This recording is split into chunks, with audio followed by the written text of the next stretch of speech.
E aí, pessoal da Aula Livre, tudo certo com vocês? Mais uma aula. Agora a gente vai falar sobre espelhos e lentes, tá? Espelhos, né, é o que a gente tem em casa, felizmente para alguns, infelizmente para outros, como professor de matemática de vocês, né, mas tem que ter às vezes, né? Mas o problema é dele que se olha no espelho, então tudo bem. Tenho certeza que tu aí não, né? Tu é diferente, tu vê uma bela imagem no espelho. A diferença é que a gente vai falar de espelhos e lentes, e no caso de espelhos, planos e esféricos. Então a gente pensa assim, o que tem em casa é o plano, normalmente. Então isso não cai na prova. Cai na prova porque tem questões, a gente vai ver agora, de campo visual, que são extremamente simples. No caso dos espelhos esféricos, a gente vai ter as formações de imagens, né? E as imagens vão ser reais, invertidas e tal, vai ter mudança na característica da imagem e isso vai ser certamente explorado. No caso de espelhos planos, a gente tem 4 características. Mais do que entender as características do espelho plano, que são relativamente óbvias, a gente tem que compreender o que significam, especialmente a primeira. O que significa uma imagem virtual, que está escrito ali? Se tu para na frente do espelho, né, objeto que é tu está na frente do espelho, a imagem é formada lá dentro do espelho, lá do outro lado do espelho, certo? Isso significa uma imagem virtual. Uma imagem real, portanto, pela lógica, significa uma imagem onde ela é formada do mesmo lado que o objeto. Mais ou menos como tu parar na frente do espelho e uma imagem tua se formar na tua frente aqui. Isso é um pouco, né, diferente para nós, a gente não está acostumado com imagens reais de espelhos no dia a dia, certo? Mas aqui às vezes gera uma confusão, assim, não, está lá a imagem, eu estou vendo a imagem. Sim, tu está vendo, isso quer dizer que tu não é cego, isso é um problema, né? Agora, a imagem lá dentro do espelho quer dizer que ela é virtual. Direita quer dizer, né, tu tá na frente do espelho, o pé tá lá embaixo, a cabeça tá aqui em cima, tu tá de cabeça para cima, né? Igual é em relação ao tamanho. Tu tem 1,80 m, tu para na frente do espelho, a imagem tem 1,80 m. Enantiomorfismo, ou imagem enantiomorfa, significa o quê? Aquela inversão que a imagem tem simetricamente. Se tu levanta a mão direita na frente do espelho, a tua imagem vai levantar a mão esquerda, certo? Se eu levantar a mão esquerda, ela levanta a mão direita. Agora, a mão que está o relógio é a mão que está o relógio, né? Porque já caiu em questão que o relógio passava da mão esquerda para a mão direita. Não, o relógio não passa de mão nenhuma para mão nenhuma. O que acontece é que aqui o relógio está na minha mão esquerda e lá o relógio vai estar na mão equivalente da imagem. No caso, mão direita lá. Isso é o enantiomorfismo, certo? Outro detalhe importante é que no espelho plano, se eu estou a 1 metro do espelho, a minha imagem está a 1 metro do espelho também, para o outro lado, né? Mas a 1 metro do espelho. E, portanto, se eu me aproximo do espelho com 1 metro por segundo de velocidade, por exemplo, obviamente a imagem vai se aproximar do espelho com 1 metro por segundo, porque por mais rápido que tu seja, tu não vai conseguir chegar antes da tua imagem no espelho, vocês vão chegar juntos, né? Claro. Certo? Espelhos planos. Olha aí o campo visual. Aqui a gente vai obedecer uma regrinha meio assim que ninguém nos ouça, tá? Só entre nós aqui. O observador está aqui, esse baita olho aqui. Esse observador, né, ó, vão sair 2 raios do olho que vão nas extremidades do espelho, tá vendo? Quando chegar na extremidade do espelho, a gente vai seguir uma lei da reflexão que diz que o ângulo de incidência é igual ao ângulo de reflexão. Então a gente tem aqui, ó, uma reta normal, tá vendo, pontilhada, que é a nossa referência para dar o ângulo, né? E ali, ó, ângulo de incidência igual ao ângulo de reflexão. Sai um raio refletido. Vamos lá para o outro lado, a outra extremidade. Da mesma maneira, lá, tá vendo? Ó, normal, pontilhado, que é para ser a nossa referência, ângulo de incidência igual ao ângulo de reflexão, e olha o que está achurado ali, o que está pintadinho de cinza, isso será o campo visual. É ali que a gente vai enxergar algum objeto, obviamente, através do espelho, tá? Então olha para o desenho aqui, ó. Se eu botar algum objeto nesse ponto aqui, a gente não vai enxergar pelo espelho, certo? Qualquer objeto que tiver na área mais escura ali será, né, então, estará abrangida pelo campo visual e, portanto, a gente vai conseguir enxergar. Tranquilo? Isso aqui é importante. É claro, né? Por que a gente diz, o raio sai do olho? O raio não sai do olho nada. Na verdade, a luz vai bater no espelho e vai refletir para o olho. Mas isso aqui é uma regrinha para a gente conseguir fazer o campo visual. Certo? Seguindo agora nos espelhos esféricos no côncavo. A gente tem que entender o seguinte.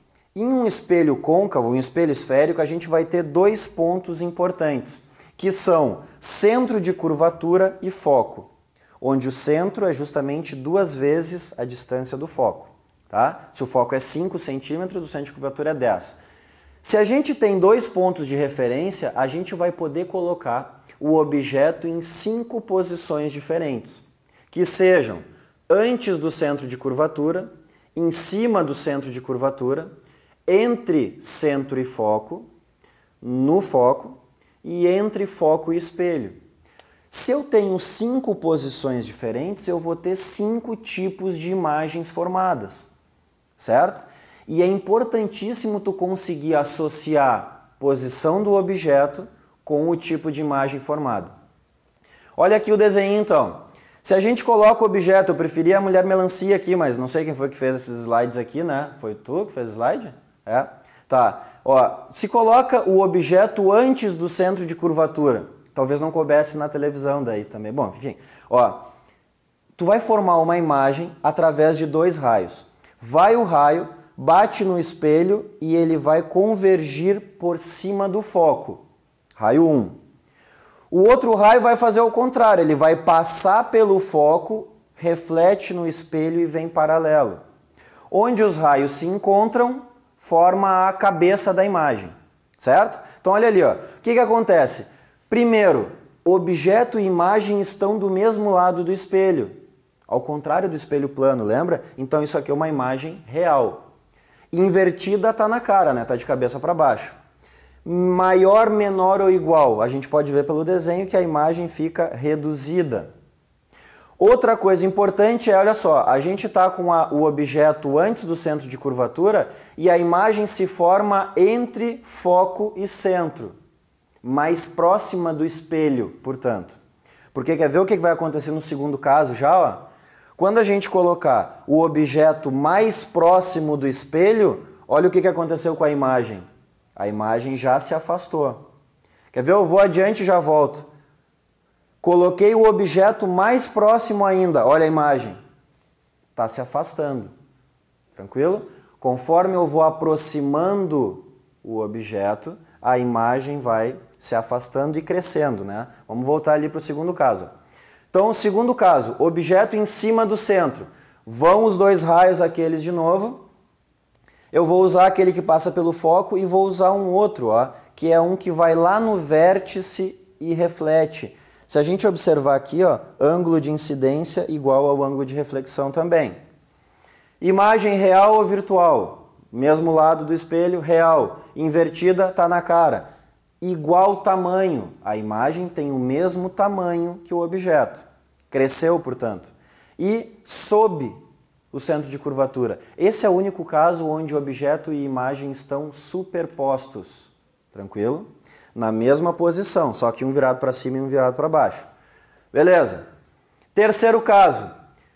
Objeto entre centro e foco. Imagem, vocês estão vendo aqui, real, todo mundo do mesmo lado. Invertida está na cara, aumentou o tamanho, então agora a imagem é maior. Então, ó, os 3 primeiros casos, qual é a diferença? Real invertida menor, real invertida igual, real invertida maior. A imagem apenas cresceu, por enquanto. E, outra observação aquela, se afastou do espelho. Aí aí o objeto foi para cima do foco.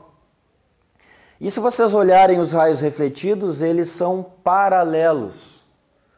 Raio paralelo não vai se encontrar em lugar nenhum, ou então aquela besteira que os matemáticos aí dizem que os raios vão se encontrar no infinito, né? Porque tu não vai até o infinito para ver onde é que essa imagem se formou, tá? Por isso que a gente vai dizer que ela é imprópria, ou seja, não tem imagem, certo?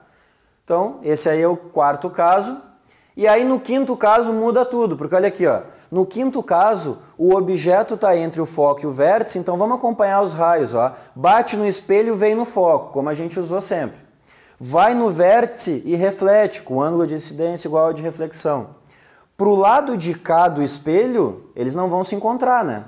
Mas eles não são paralelos, significa que os seus prolongamentos para o outro lado vão se encontrar. Isso vai gerar o quê? Uma imagem formada do outro lado do espelho, que a gente sabe que significa imagem virtual. Direita está na cara, agora a imagem ficou de cabeça para cima. E maior, como a gente está vendo. Vê que atrás do espelho, para nós, já significa imagem virtual. Tranquilo? Então observa assim, ó, 5 casos, né? Real invertida menor, real invertida igual, real invertida maior. Só cresceu. Quarto caso, não veio a imagem, né? Quinto caso, ela aparece completamente invertida, né? Completamente oposta ao que era no início. No início era real invertida menor. Agora vai ser virtual, direita e maior. Certo? Outra coisa para tu lembrar. Isso aqui, ó, te dá uma imagem virtual como o plano, direita como o espelho plano e maior, quer dizer, a gente tem uma vantagem, depende de quem está se olhando no espelho, em ver mais detalhes da imagem. Então, espelho de maquiagem é um espelho desse tipo, porque para tu tapar o buraco da espinha que tu tirou, tu vai conseguir enxergar com mais detalhes, vai conseguir tapar ele melhor. Certo? Isso o Jairo se assusta um pouco, mas quando ele se maquia, ele usa esse espelho aqui. Tranquilo? No caso dos espelhos convexos, a gente vai ter um tipo só de imagem. Então, ó, colocando o objeto na frente do espelho convexo, vê que agora os raios vão bater e vão acabar divergindo, né? Mas os seus prolongamentos vão seguir aquela história, ó. Então vem o raiozinho aqui, bate no espelho, ele reflete para lá, mas o seu prolongamento vai lá na direção do foco. O outro a mesma coisa, o raio bate ali, reflete, ângulo de incidência igual a de reflexão, mesma história, mas o seu prolongamento vai lá e na união dos prolongamentos dos raios, a gente vai ter a formação da imagem, como vocês estão vendo ali, virtual, porque de novo o objeto está de um lado e a imagem do outro, direita e menor. Se tu comparar com o espelho plano, virtual com virtual, direita com imagem direita. Só que a imagem vai ser menor. Qual é a vantagem de tu ter uma imagem que é menor do que o objeto? Pega o plano, que dá uma imagem igual. Mas anota aí em algum lugar, na mão se tu quiser, que esse espelho aqui, para compensar, digamos, né, para compensar a imagem menor, tu tem um aumento de campo visual. E aí tu vai ter muita aplicação para esse espelho. É aquele que está no canto do ônibus, no canto da loja. O espelho retrovisor do carro, ele é levemente convexo. Por quê? Porque é um jogo, né? Quanto menor for a imagem, maior o campo visual. Só que tu não pode extrapolar isso no caso do carro, porque tu vai perder a noção de distância do carro, os que tem, né? Vão perder a noção de distância do carro que está atrás. Então os espelhos, eles são levemente convexos. Tu perde um pouquinho no tamanho do carro que está atrás, mas não o suficiente para tu perder a noção, e ganha um pouco em campo visual. Certo? Lentes. Gente, lente a gente vai ter dois tipos, convergente e divergente. Então vocês podem ver que a lente convergente vai, adivinha, convergir os raios, como vocês estão vendo no desenho. Esse ponto de convergência aqui, ele é o foco da lente. E a lente divergente vai, né, afastar os raios. Percebam que agora os raios batem e passam pelo instrumento óptico lente, tá? Quando a gente falar de comportamento óptico, ou seja, que lente a gente está usando, a gente vai ter que prestar atenção nisso aqui, ó. Quando o índice de refração da lente for maior que o do meio e a lente tiver borda fina, essa lente é convergente, certo? Então, por que isso é importante? Borda larga vai ser divergente. Por que isso é importante? Porque isso é o nosso padrão. Se tu pegar um óculos, que é uma lente, né? Ela vai ser de vidro, por exemplo, né? O óculos lá, a lente do óculos. Então, essa lente ela vai ter um índice de refração maior, ela é mais densa, ela é mais refringente do que o meio que ela está, que é o ar. Então, nesse caso, borda fina vai ser convergente, mas cuida.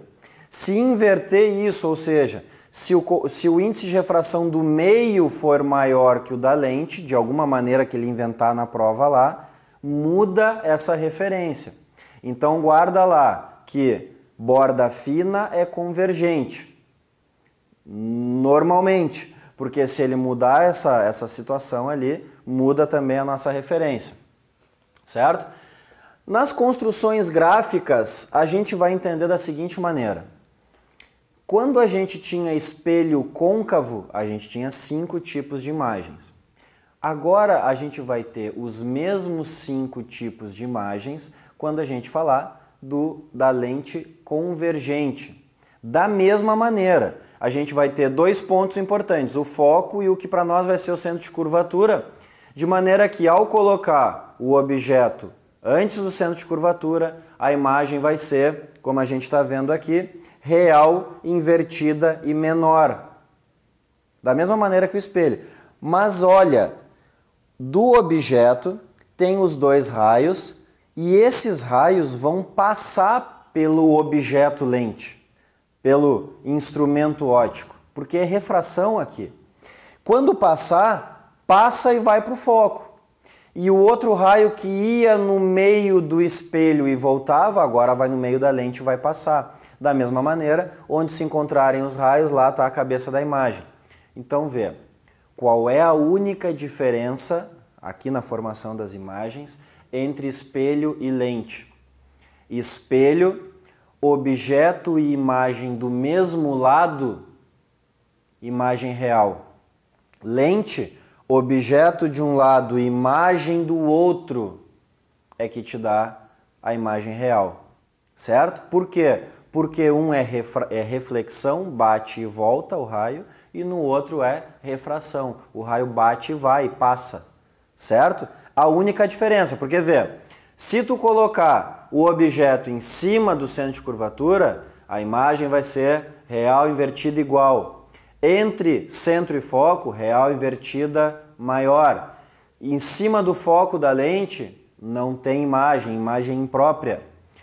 Entre foco e vértice, entre foco e lente, portanto, virtual, direita e maior, como era sempre. Só que agora, imagem real para nós é um de cada lado e imagem virtual são os 2 do mesmo lado.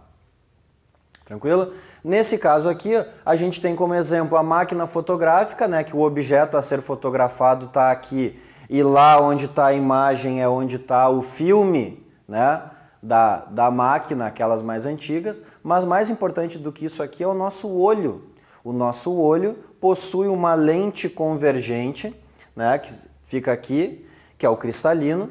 O objeto aqui vai fazer com que a imagem se forme lá dentro do olho, obviamente menor, porque essa imagem tem que ser formada na retina do olho, certo? Então, eu estou vendo o pessoal aqui no estúdio, eles têm aqui 1,5 metro, um pouquinho mais, um pouquinho menos e tal, certo? Esse pessoal vai ter no fundo do meu olho, onde está a retina, sei lá, 1 centímetro ou coisa do tipo. Essa imagem, portanto, vai ser real, porque objeto de um lado do meu cristalino, imagem do outro lado. Invertida, ou seja, eles estão de cabeça para baixo na minha retina e, obviamente, menor, certo? Aí o cérebro que se vira para ajustar tudo isso aí e dar a informação correta, a grosso modo. Então, cuida que a gente tem uma lente no olho, que é uma lente convergente, e o caso é o primeiro, certo? Então, A gente vai pular essa parte da formação das imagens de todos os outros casos, porque é a mesma coisa, é o mesmo raciocínio. Vamos para a lente divergente, porque olha aqui, ó. A lente divergente também vai ser um caso só, comparado ao espelho convexo, onde a imagem vai ser virtual, direita e menor, como era antes também. Vê o que a gente já falou, que agora a imagem virtual para nós significa objeto e imagem do mesmo lado. Tranquilo? Da mesma maneira, a gente perde no tamanho da imagem, mas vai ganhar um pouco no campo visual. Tá? Isso aqui a gente pode entender como sendo um exemplo do olho mágico, aquele da porta. Né? Tu vê a pessoa lá do outro lado, né? Então a pessoa está lá do outro lado da porta, e a imagem também, porque tu está vendo a imagem lá. A imagem é um pouquinho menor para tu ter um ganho em campo visual. Né? Então uma coisa compensa a outra, vale o mesmo exemplo de lente divergente. Defeitos de visão. Miopia é quando o ponto focal, ou seja, a imagem se forma antes da retina, certo? Ela não se forma exatamente na retina onde deveria ser formada. Então assim, ó, tu tem que empurrar esses raios mais para trás. Tu vai botar na frente do olho com problema uma lente divergente, ela vai empurrar os raios, né? Vai fazer com que os raios se encontrem um pouquinho depois. A hipermetropia é o inverso, é como se a imagem fosse se formar lá atrás da retina, né? Ou seja, a retina intercepta os raios antes deles se encontrarem. Tu vai ter que fazer o quê? Fazer os raios se formarem um pouco antes. Então tu vai colocar uma lente convergente. Eu vou contar uma piada engraçadíssima para vocês, mas que vocês vão lembrar. Eu explico a piada, qualquer coisa, se vocês não entenderem, tá? Ó, presta atenção. Por que que o míope não gosta de ir ao zoológico? O zoológico tem um bicho, animal, tal, né? Por que que o míope não gosta de ir para o zoológico? Porque o míope gosta divergente. Boa piada, eu sei que vocês estão morrendo de rir aí nesse momento, tá? Enfim, a autoria da piada não é minha, graças a Deus, mas olha aqui, ó, nunca mais esquece que o míope vai ter na frente uma lente divergente para consertar, tá? O hipermétrope, portanto, vai ter uma lente convergente, tá? Pode parar de rir já, tá? Certo? Deu? Vamos adiante? Porque é hora de escrever na mão. Isso que a gente chamou bastante atenção. Nos espelhos, qual é a única diferença prática para nós aqui? Nos espelhos, objeto e imagem são do mesmo, né? Se a imagem é real, é porque objeto e imagem estão do mesmo lado. No caso das lentes, objeto e imagem do mesmo lado vai formar uma imagem virtual. Isso na hora da gente desenhar lá vai ser importante. Por quê? Porque um é reflexão, espelhos, e o outro é refração, lentes. Apesar disso, as características da imagem são as mesmas para espelhos côncavos e lentes convergentes, espelhos convexos e lentes divergentes. Certo? Vamos ficando por aí. Aproveita, espero que vocês tenham gostado. Até a próxima. Valeu! Siga o aulalivre.net nas redes sociais e fique por dentro de tudo o que acontece em nossos cursos. YouTube, Twitter e Facebook. aulalivre.net, seu portal de cursos grátis.